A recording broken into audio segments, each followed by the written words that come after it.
This is the story that keeps on telling. The story with 1,000 rewrites. 1,000 changes. 1,000 paths. For 1,000 outcomes.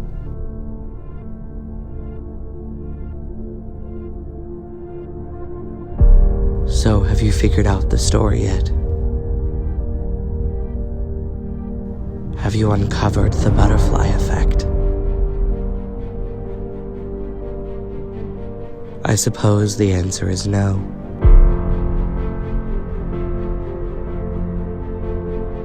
Because only a portion of the story has been told.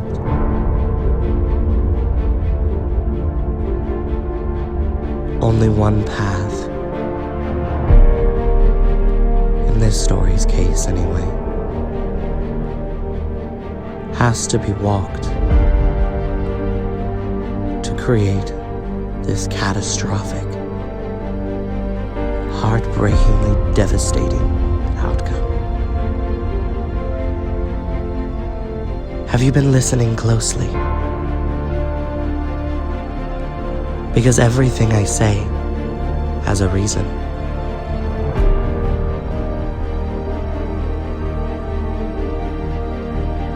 And everything is told for an even bigger one. This is the story of 1,000 tales, of 1,000 thorns and 1,000 cuts. A story that shaped a family and changed the souls within, rewriting their history and their personality. A story that burnt down the very essence of who they were. But soon the fire would calm. But remember, it's never the fire you worry about. It's always the embers.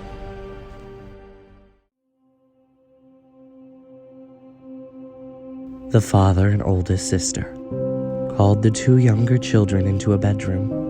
Whose? Well, that would be the eldest daughter's. Where was their mother, you ask? Don't worry.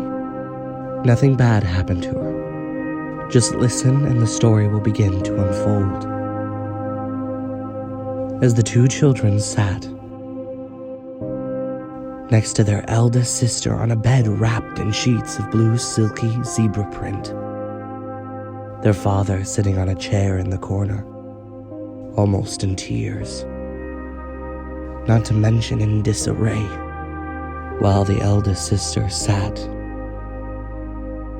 next to her younger siblings with a faint look of pain and a worse look of fear. These children would remember these moments, every detail. The beige dresser with pictures of their family attached to the innings of the mirror. The simple fact that the ceiling fan was on, or that the time was 10:02 p.m. When these children stopped anticipating what was to come, and they started listening to their father, they heard the news that would change the meaning of forever.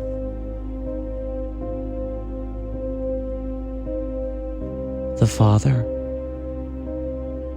looked at all of his children. For a moment he paused. He had a look. It was almost undescribable, unconceivable, but it can be described as heartbreak. The father now looking at his youngest, his middle child daughter, his youngest son. He looked at them and asked, "Do you know what a divorce is?" The boy and the girl both replied with a no. So simple. An answer so simple for such a complex moment. It almost didn't feel right. But that's because they did not know what to feel. In reality, though they claimed they did not know what a divorce was, these children knew.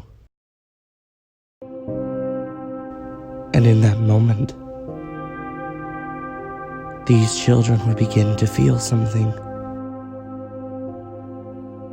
The feeling of mourning. Yes,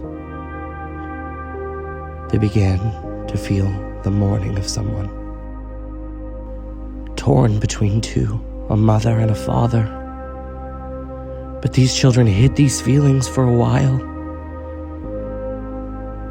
as it's a confusing time for them all.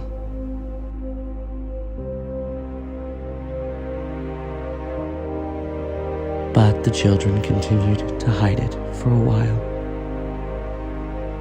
and they let the father continue to tell the story. At this point, the father began to cry and explained in depth what a divorce was. The eldest sister decided now that her younger siblings were crying, she would comfort them. She exclaimed that she had known for a while, and that didn't mean it hurt her any less. But she did promise the children the same thing the father did, and that was that they were going to get through this, and they were all going to be okay. They then began to explain why, over the last couple of months, they had seen less and less of their mother, until finally she vanished. The night these two children, in their first stages of mourning, were asked to sleep in their eldest sister's room. The boy and the two girls all agreed, not because they had to, or because they were asked to, but because they needed each other. The next morning, they awoke upon a world that seemed oh so different. But remember, these children just went through the beginning of everything for them. Some would call what these children went through one of the most tragic things a child goes through. But for them, this was actually one of the highlights of their life. One of the most calming, chaotic, yes, but calming none the least. It was all these events that were triggered after that changed who they were. Each event making them less and less of who they were the day before. And these children soon would be unrecognizable. They soon